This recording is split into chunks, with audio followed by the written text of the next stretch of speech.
So మనం ముందుగా చిన్న కడాయిలో చాలా తక్కువ ఆయిల్ తీసుకుందాము. ఇందులో 7 నుంచి 8 ఎండుమిర్చి వేసాను. అది వేగుతూ ఉంటే 1 టేబుల్ స్పూన్ జీలకర్ర యాడ్ చేశాను అండ్ గుప్పెడు కరివేపాకు కొంచెం ఎక్కువ వేసాను అండ్ 8 నుంచి 10 వెల్లుల్లి రెబ్బలు కూడా వేసి వేయించాను. బాగా వేయించి, అంటే మన ఎండుమిర్చి డార్క్ బ్రౌన్ షేడ్ అయ్యే వరకు వేయించి పొడి చేసి పెట్టుకోవాలి. అండ్ ఇక్కడ మీరు మర్చిపోకూడదు ఏంటంటే ఆయిల్ చాలా కొద్దిగా వేయాలి. అలా వేస్తేనే మనకి ఎండుమిరపకాయలు పొడి అవుతాయి, లేకపోతే అది ముద్ద అవుతుంది, పాలకూరలో మిక్స్ అవటం లాస్ట్కి కష్టం అవుతుంది. సో తక్కువ ఆయిల్తోని వేయించండి. ఇప్పుడు ఇంకా మనం కడాయిలోకి 2 to 3 table spoons of oil తీసుకున్నాను. ఇందులో కొద్దిగా ఆవాలు వేసాను అండ్ జీలకర్ర కూడా యాడ్ చేశాను. 1 ఎండుమిర్చి వేసి కొంచెం కరివేపాకు కూడా వేసి ఇప్పుడు ఇంకొక మీడియం సైజ్ ఉల్లిగడ్డ, చిన్న ఉల్లిగడ్డని 4-5 పచ్చిమిర్చిని ముక్కలుగా కట్ చేసి వేసేసాను ఆయిల్లో. దీన్ని 2-3 నిమిషాలు కొంచెం బాగా వేగనిద్దాం. ఉల్లిపాయ కొంచెం బ్రౌన్ షేడ్ టర్న్ అయినాక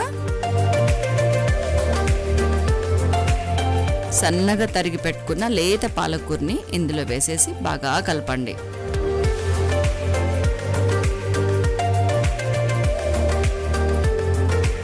పాలకూర చూసారా ఎంత సన్నగా తరిగామో? ఇలా తరిగితేనే మనకి కమ్మటి పాలకూర ఫ్రై అవుతుంది. మీరు ఆకులు ఉంచారంటే మాత్రం పాలకూర ఫ్రై మనకి ఆ టేస్ట్ రాదు, గుర్తుపెట్టుకోండి.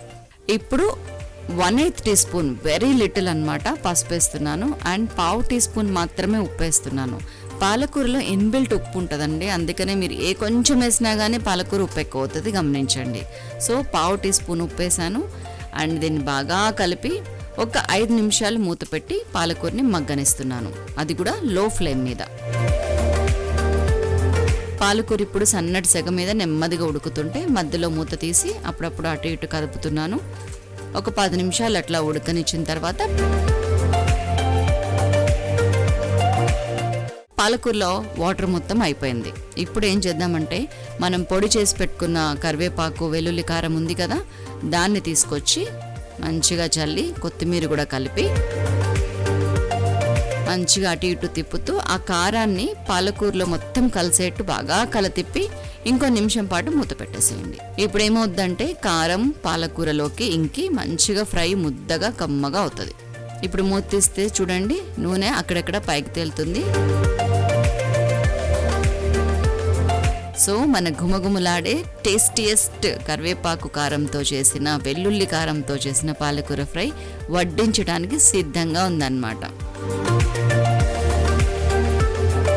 పాలకూర ఫ్రై ఇలా చేస్తే అసలు పాలకూర ముట్టని వాళ్ళు కూడా లొట్టలేస్తూ తింటారు. సో ఈ ప్రాసెస్ అంతా మనకి జస్ట్ 15 మినిట్స్ లో కంప్లీట్ అయిపోతుంది. ఈ పాలకూర కండి రక్తాన్ని శుద్ధి చేసే తత్వం అధికంగా ఉంటది. ఇందులో ఉండే వైటమిన్ సి, ఏ, మెగ్నీషియం, ఫోలిక్ యాసిడ్స్ ఇట్లాంటి ఖనిజాలన్నీ ఉంటాయి కదా, అవి ఏం చేస్తాయంటే క్యాన్సర్స్ ఉంటాయి కదా, ఊపిరితిత్తుల క్యాన్సర్, బ్రెస్ట్ క్యాన్సర్ ఇట్లాంటివి రాకుండా ఉండటానికి సహాయపడతాయి. అదొక్కటే కాకుండా గుండె సంబంధ వ్యాధుల నుంచి కూడా మనల్ని దూరంగా ఉంచడంలో పాలకూర బాగా హెల్ప్ చేస్తుంది.